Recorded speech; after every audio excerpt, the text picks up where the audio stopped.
Welcome back to GBN America, and I must confess this is a particular honour for me to introduce Congressman Carter, very distinguished US Republican congressman for the great state of Georgia, to talk to me primarily about federal emergency aid. What's going wrong with FEMA?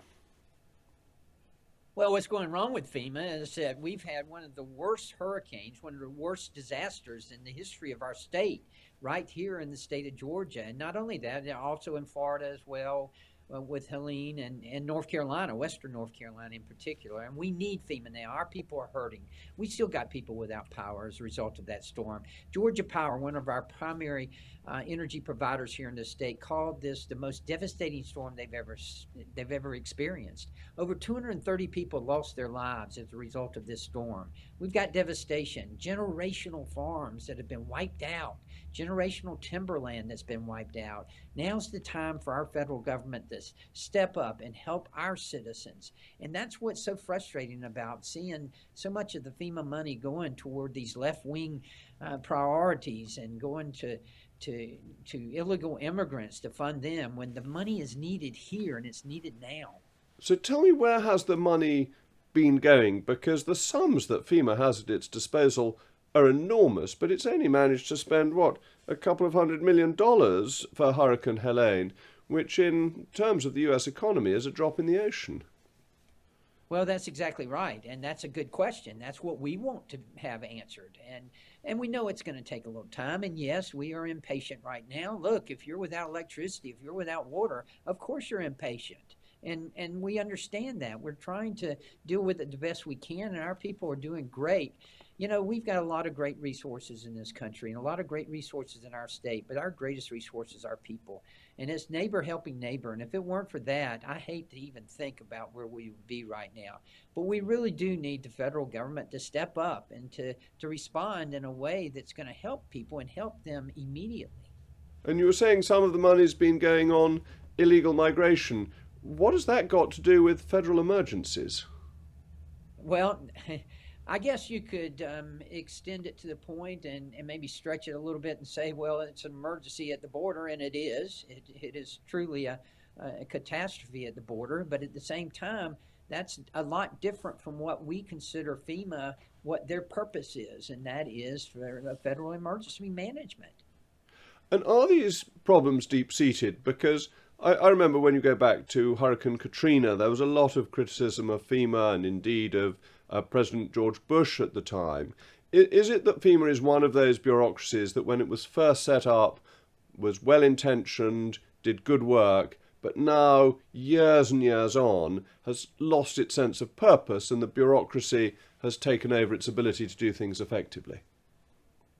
Well, that could perhaps be true. And, you know, look, there are a lot of good people who work with FEMA, and we appreciate their efforts and we appreciate their work. But the bureaucracy has grown to a point where they're getting in their own way right now. And that's what's so frustrating. We, you know, again, I just can't overstate the devastation that we've experienced with this. I've lived in this area all my life in South Georgia, and this is the worst I've ever seen. I've seen a lot.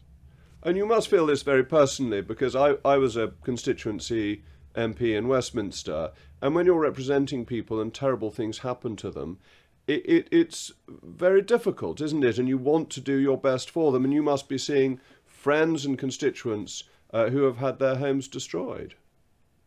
Their homes that have been in their families for generations. That's what hurts so much. It's just to see the generational loss. And you know, look, we need to keep this going. We can't allow this to be the end. You know, let's just take the forest land, for instance, the timber. Georgia's the #1 forestry state in the nation, and we depend a lot on that industry, and that industry has been devastated here. And we depend on it not only economically, but you know, it's a carbon sink. It cleans our air, it cleans our water. We need that. And when something like this happens, it obviously puts an election into context, but we're only a few weeks from an election. You have to put up with being elected every 2 years, which always seemed to me quite tough. I preferred the 5-year cycle we expected in the Westminster Parliament. But a key swing state, what are you expecting to happen in Georgia in November? Well, what we are seeing happening now, because early voting started 2 days ago, we're already breaking records. People are ready to go to the polls. Come hurricane or high water, we're going to be voting.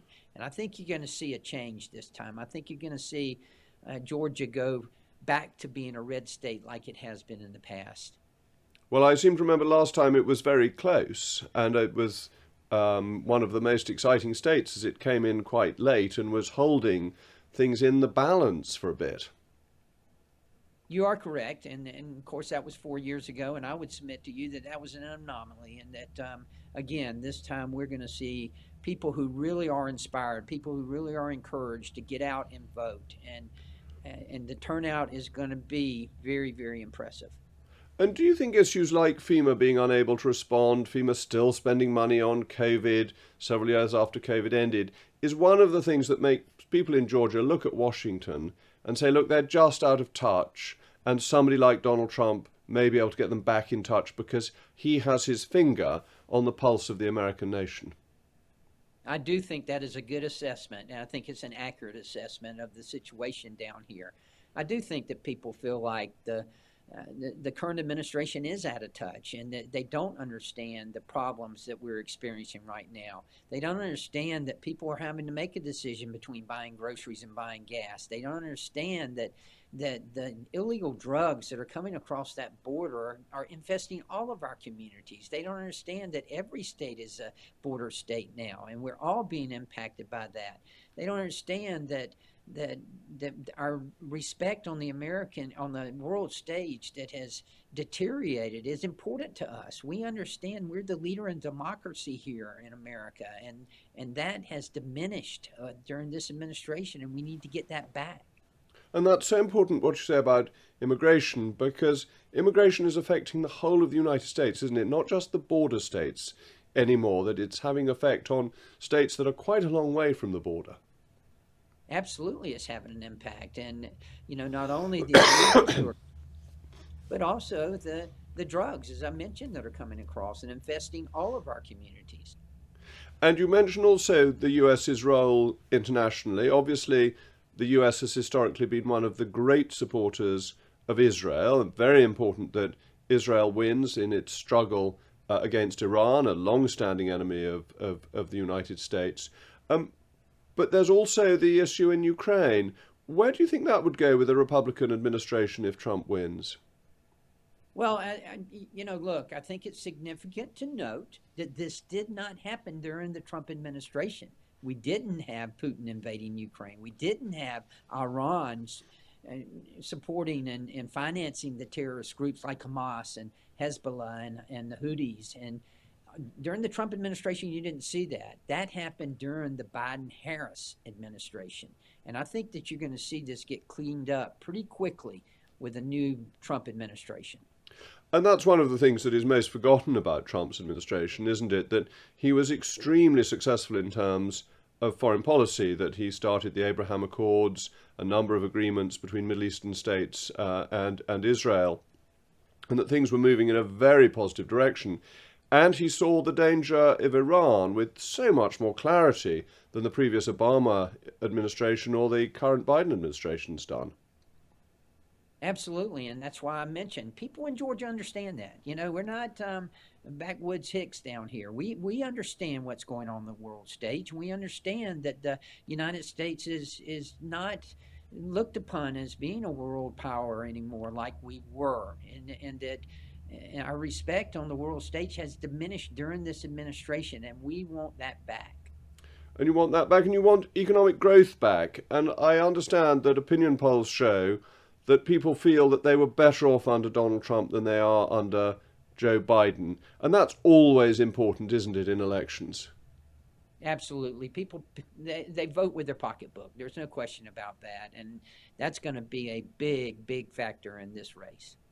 And when you're talking to your constituents, what's the big issue they're mentioning to you? Is it a local one, or is it a national or an international one? No, it's local. Look, when you talk about the price of groceries, it's local, and it's everywhere. It's both national and local. But you know, food, gas, just the base and the rent, housing, all of that has gone up. Keep in mind now, this administration, they say, oh, we've got inflation down to 2.4% now. Well, first of all, it was 1.4% when Trump left office. But you got to look at the last 3.5 years. How much has it gone up? Cumulatively, it's gone up 20.5%. That's where the difference is. And that leaves people feeling worse off. So, is it going to be a quick, clean sweep for the Republicans, House, Senate, and presidency in November? Yes, it is going to be. Congressman, you've cheered me up no end. I wish you every success. Thank you so much for joining GBN America today. Thank you.